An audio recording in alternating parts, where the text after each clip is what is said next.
Race to rescue 8 workers trapped in the Telangana tunnel has taken a worrying turn with less than 50 meters between them and freedom after 1 meter increase in the wall of slush threatening to bury them. Rescue operations may be forced to slow down. NDTV has learned from experts that there might have to be temporary halt in operations as the amount of slush and mud has increased substantially after experts raised questions about the stability of the collapsed section.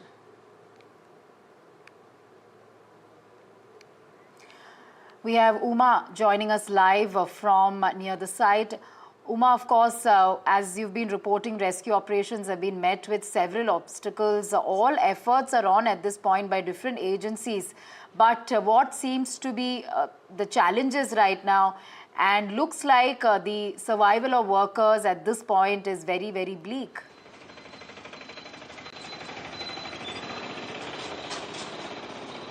So not very good news coming in from the teams that had gone into the tunnel 13 kilometers inside.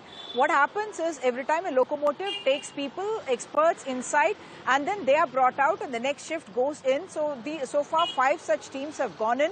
And in addition to the rescue workers, which means the NDRF, the SDRF, the army personnel, other than that, you have experts as well going in. So first one you had headed by the NDRF, first and third, and there was two others which were headed by the NHDCIL, which was in the National Highways Infrastructure Development Corporation, part of the Ministry of Roadways, and that the senior officials there who are experts in this subject had also gone in, and their observation had been that the mud and the kind of quantity of slush that is gathered there is actually increased in the third and the fourth day from what they had seen in the first and second day, and therefore the worry about the structural stability as well if they were to excavate the mud out in order to try and find the 8 people who are trapped inside. So while the government is getting inputs from not just the experts on the field, which includes the government officials, the private company officials, Robbins Company, which is in fact executing this. You also have L&T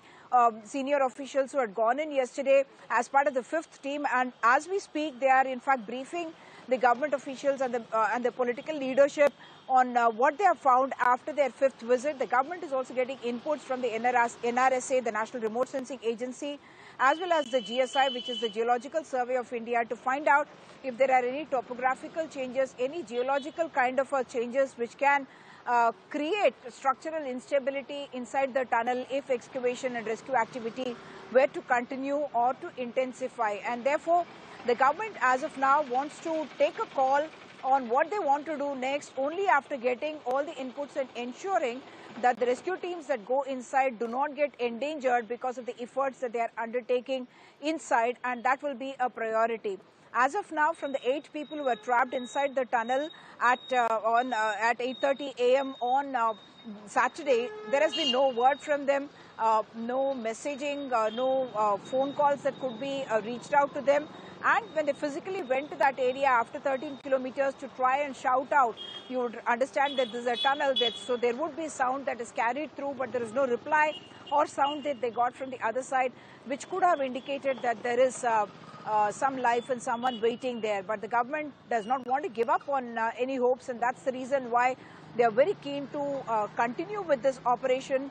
They have brought in tunnel experts from across the country, from private companies as well as in the government's own expertise teams that are there from, like I mentioned, the different organizations that deal with tunnel boring and infrastructure and the geographical area, structural stability of the earth, etc. And it is only after that that they will take the call. But of course, for the families, it's a very, very traumatic wait. The workers, many of them, in fact, from outside the state. I'm not talking about the 8 people who are trapped, who are, of course, only 4 people from Jharkhand, 2 from Uttar Pradesh, 1 from Jammu Kashmir, and 1 from Punjab. Some of those families have even come to the Domalapenta area where this tunnel accident has happened, and they are waiting there, but it is a traumatic wait for them, and the government is hoping that miraculously at least they should be able to give them some good news. Back to you.